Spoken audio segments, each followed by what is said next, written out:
നമുക്ക് വളരെ ശക്തമായ ദഹനശക്തി ഉണ്ടായിരിക്കേണ്ടത് വളരെ പ്രധാനമാണ്. നിങ്ങൾ ശരീരഭാരം വർദ്ധിപ്പിക്കാൻ ആഗ്രഹിക്കുന്നുണ്ടോ? അല്ലെങ്കിൽ ആരോഗ്യവാനായിരിക്കാൻ ആഗ്രഹിക്കുന്നോ? ഇതിനെല്ലാം നിങ്ങളുടെ ദഹനശക്തി നിലനിർത്തേണ്ടതായിട്ടുണ്ട്. നമ്മൾ എന്ത് ഭക്ഷണം കഴിച്ചാലും അവയെല്ലാം നമ്മുടെ വയറ്റിലേക്കാണ് പോകുന്നത്. പക്ഷേ അവ ശരിയായി ദഹിച്ചില്ലെങ്കിൽ അവ ഒരിക്കലും നിങ്ങളുടെ ശരീരത്തിൽ ആഗിരണം ചെയ്യപ്പെടില്ല. നിങ്ങൾ എത്രമാത്രം പ്രോട്ടീൻ കഴിച്ചാലും അത് നിങ്ങളുടെ ശരീരത്തിൽ ആഗിരണം ചെയ്യപ്പെടുന്നില്ലെങ്കിൽ നിങ്ങളുടെ ശരീരത്തിന് എങ്ങനെ പ്രയോജനം ലഭിക്കാനാണ്? ഇന്നത്തെ വീഡിയോയിൽ നിങ്ങൾ ശ്രമിച്ചാൽ വളരെ വേഗത്തിലും വളരെ ചുരുങ്ങിയ സമയത്തിനുള്ളിലും ചെയ്യാൻ കഴിയുന്ന ചില കാര്യങ്ങളാണ് പറയാൻ പോകുന്നത്. ഒരാഴ്ചയ്ക്കുള്ളിൽ നിങ്ങൾക്ക് വ്യത്യാസം കാണാനാകും. നിങ്ങളുടെ ദഹനശക്തി വളരെ വേഗത്തിൽ വർദ്ധിക്കും. അതിനാൽ സമയം പാഴാക്കാതെ നമുക്ക് വീഡിയോയിലേക്ക് കടക്കാം. Tip number 1. നിങ്ങൾ രാവിലെ എഴുന്നേൽക്കുമ്പോഴെല്ലാം ഒരു പ്രധാനപ്പെട്ട ജോലി ചെയ്യുക. ഒരു ഗ്ലാസ് ചെറു ചൂടുള്ള വെള്ളത്തിൽ നാരങ്ങ ചേർത്ത് കുടിക്കണം. അപ്പോൾ നിങ്ങളുടെ ശരീരവും വയറും കൂടുതൽ ശുദ്ധമാകും. നമ്മുടെ ശരീരത്തിൽ നിലനിൽക്കാൻ വളരെ പ്രധാനമായ നിരവധി ഘടകങ്ങളുണ്ട്. എന്നാൽ നമ്മുടെ ദഹനം മോശമായാൽ ആ ഘടകങ്ങളെല്ലാം നമ്മുടെ ശരീരത്തിൽ നിന്ന് നീക്കം ചെയ്യപ്പെടും.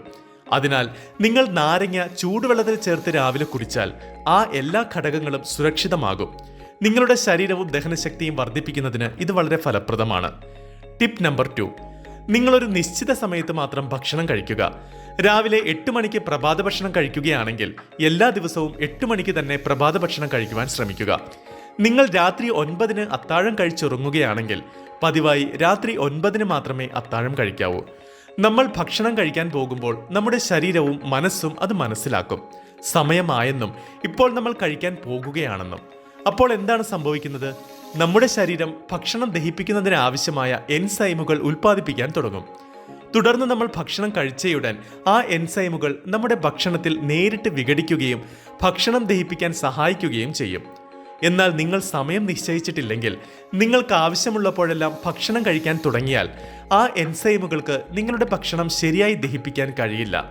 ഭക്ഷണം ദഹിക്കാതെയും ശരീരത്തിൽ ആഗിരണം ചെയ്യപ്പെടാതെയും ഇരുന്നാൽ ഒരു നിശ്ചിത സമയത്ത് മാത്രമേ ഭക്ഷണം കഴിക്കാവൂ എന്നത് ഓർമ്മിക്കുക. Tip number 3. വജ്രാസനത്തിനെ കുറിച്ച് നിങ്ങൾ കേട്ടിട്ടുണ്ടോ? ഭക്ഷണം കഴിച്ചതിന് ശേഷം ചെയ്യേണ്ട ഒരു ആസനമാണ് വജ്രാസനം. നിങ്ങൾ ഭക്ഷണം കഴിച്ചതിന് ശേഷം കുറഞ്ഞത് 5 മിനിറ്റെങ്കിലും ഈ ആസനത്തിലിരിക്കണം. നമ്മൾ കഴിച്ച ഭക്ഷണം ദഹിപ്പിക്കാൻ ഇത് വളരെയധികം സഹായിക്കും. ഇടുപ്പുവേദന, വാദം തുടങ്ങിയവയ്ക്കും ഇത് നല്ലൊരു പരിഹാരമാണ്. ഈ ആസനത്തിലിരിക്കുന്നതിലൂടെ നമ്മുടെ ആമാശയം പൂർണ്ണമായും നിവർന്നു നിൽക്കുകയും നമ്മുടെ ഭക്ഷണത്തെ സംരക്ഷിക്കുന്ന എൻസൈമുകൾ അല്ലെങ്കിൽ ആസിഡുകൾ നമ്മുടെ വയറ്റിൽ പ്രവേശിച്ച് ഭക്ഷണം ശരിയായി ദഹിപ്പിക്കുകയും ചെയ്യും. അതിനാൽ ഭക്ഷണം കഴിച്ച് 5 മിനിറ്റ് ഈ ആസനത്തിലിരിക്കുക. തുടക്കത്തിൽ 5 മിനിറ്റ് ചെയ്താൽ മതിയാകും. പിന്നീട് സമയം കൂട്ടിക്കൊണ്ടുവരാം. നിങ്ങളുടെ ഭക്ഷണം ദഹിപ്പിക്കുന്നതിന് ഇത് വളരെ ഫലപ്രദമാണ്. മാത്രമല്ല, നമ്മുടെ ഭക്ഷണം ദഹിപ്പിക്കാൻ സഹായിക്കുന്ന നിരവധി നല്ല എൻസൈമുകൾ ഉണ്ടെന്നും നിങ്ങൾ ഓർമ്മിക്കേണ്ടതാണ്. നിങ്ങളുടെ ദഹനത്തിന് ആയുർവേദ എൻസൈമുകൾ ഉപയോഗിക്കാം. നമ്മുടെ ഭക്ഷണത്തെ ദഹിപ്പിക്കാൻ സഹായിക്കുന്ന ധാരാളം ഔഷധങ്ങളും നിരവധി എൻസൈമുകളും അതിലടങ്ങിയിട്ടുണ്ട്. ഇത് നമ്മുടെ വയറ് വൃത്തിയായി സൂക്ഷിക്കാൻ സഹായിക്കും. നിങ്ങളുടെ വയർ ശുദ്ധമല്ലെങ്കിൽ നിങ്ങൾക്ക് വളരെയധികം വീർപ്പുമുട്ടൽ അനുഭവപ്പെട്ടേക്കാം. ദഹന പ്രശ്നങ്ങൾ, അമിതമായ ഗ്യാസ് പ്രശ്നങ്ങൾ എന്നിവയുണ്ടെങ്കിൽ ആയുർവേദ എൻസൈമുകൾ അതിനൊരു പരിഹാരമാകും. രാവിലെ എഴുന്നേൽക്കുമ്പോഴെല്ലാം ഇളം ചൂടുവെള്ളത്തിൽ 1 ടീസ്പൂൺ എൻസൈം ചേർത്ത് കലക്കി കുടിച്ച ശേഷം ഫ്രഷ് ആവാൻ പോയാൽ വയർ പൂർണ്ണമായും ശുദ്ധമാകും. നിങ്ങളുടെ വയർ വൃത്തിയായാൽ നിങ്ങൾ ആഗ്രഹിക്കുന്നതെന്തും കഴിക്കാം.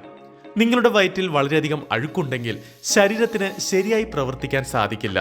അതിനാൽ എൻസൈമുകൾ ഉപയോഗിച്ച് നിങ്ങളുടെ വയർ വൃത്തിയാക്കാനും ദഹനം മെച്ചപ്പെടുത്താനും സാധിക്കും. Tip number 4. നിങ്ങളുടെ ഭക്ഷണം ശരിയായി ദഹിക്കണമെന്നും ശരീരം ശരിയായി പ്രവർത്തിക്കണമെന്നും നിങ്ങൾ ആഗ്രഹിക്കുന്നുണ്ടെങ്കിൽ വ്യായാമം ചെയ്യേണ്ടത് വളരെ പ്രധാനമാണ്. ആഴ്ചയിൽ 3 ദിവസമെങ്കിലും വ്യായാമം ചെയ്യണം. ഇതിലൂടെ നിങ്ങളുടെ ശരീരം ആരോഗ്യത്തോടെ നിലനിൽക്കും. അതോടെ നിങ്ങളുടെ ദഹന പ്രശ്നം പൂർണ്ണമായും ഭേദമാകും. നിങ്ങളുടെ മുഖത്ത് ധാരാളം ചുണങ്ങുകളും കുരുക്കളും ഉണ്ടെങ്കിലോ നിങ്ങളുടെ ശരീരം വളരെ ചൂടായി തുടരുകയോ ചെയ്താൽ നിങ്ങളുടെ ദഹനം ശരിയല്ലെന്ന് മനസ്സിലാക്കണം. അതിന് ദിവസവും 2 ലിറ്റർ വെള്ളമെങ്കിലും കുടിച്ചാൽ നിങ്ങളുടെ എല്ലാ പ്രശ്നങ്ങളും ഇല്ലാതാകുന്നതാണ്. അതോടെ നിങ്ങളുടെ ദഹനവും വളരെ മെച്ചപ്പെടും. Tip number 5. നിങ്ങളുടെ കുടലിൽ നല്ല ബാക്ടീരിയകൾ വർദ്ധിപ്പിക്കണം. നമ്മുടെ ശരീരത്തിൽ 2 തരം ബാക്ടീരിയകളുണ്ട്. ഒന്ന് നമ്മുടെ ശരീരത്തിന് ദോഷം ചെയ്യുന്ന ചീത്ത ബാക്ടീരിയയും മറ്റൊന്ന് നമ്മുടെ ശരീരത്തിന് ഗുണം ചെയ്യുന്ന നല്ല ബാക്ടീരിയയുമാണ്. നല്ല ബാക്ടീരിയകൾ നമ്മുടെ ശരീരത്തിലെ ഭക്ഷണം ദഹിപ്പിക്കാൻ സഹായിക്കും. അതിനാൽ നല്ല ബാക്ടീരിയകൾ വർദ്ധിപ്പിക്കേണ്ടത് വളരെ പ്രധാനമാണ്. നിങ്ങൾ തൈരോ പച്ചക്കറിയോ പതിവായി കഴിക്കുക.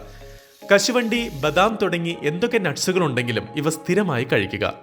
ഇതിൽ നിന്ന് നല്ല ബാക്ടീരിയകൾ നിങ്ങളുടെ ശരീരത്തിൽ വളരാൻ സഹായിക്കും. നമ്മുടെ ഭക്ഷണത്തെ സംരക്ഷിക്കുന്ന നിങ്ങളുടെ ശരീരത്തിലെ എൻസൈമുകൾ വർദ്ധിക്കുകയും ഈ എൻസൈമുകൾ നമ്മുടെ ശരീരത്തിൽ വർദ്ധിക്കുകയും ചെയ്യുമ്പോൾ മാത്രമേ നമ്മുടെ ഭക്ഷണം ശരിയായി ദഹിക്കുകയുള്ളൂ.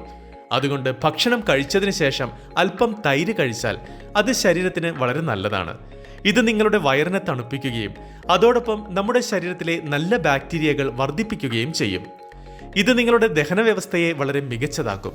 നിങ്ങളുടെ ശരീരം കെട്ടിപ്പടുക്കാനും പേശികൾ വളർത്താനും ശരീരഭാരം വർദ്ധിപ്പിക്കാനും നിങ്ങൾ ആഗ്രഹിക്കുന്നുണ്ടെങ്കിൽ ഈ നുറുങ്ങുകളെല്ലാം ഇന്നു മുതൽ ശീലിക്കാൻ ആരംഭിക്കുക. വെറും 7 ദിവസത്തിനുള്ളിൽ നിങ്ങൾ വ്യത്യാസം കണ്ടു തുടങ്ങും. നിങ്ങളുടെ ശരീരം വൃത്തിയാകാൻ തുടങ്ങും. നിങ്ങളുടെ ദഹനവും കൂടുതൽ മെച്ചപ്പെടും. ഇന്നത്തെ ഈ വീഡിയോ ഇഷ്ടമായെങ്കിൽ ലൈക്ക് ചെയ്യുക, ചാനൽ ഒന്ന് സബ്സ്ക്രൈബ് ചെയ്യുക. പുതിയൊരു വീഡിയോയിൽ നമുക്ക് വീണ്ടും കണ്ടുമുട്ടാം. അതുവരേക്ക് ഗുഡ് ബൈ.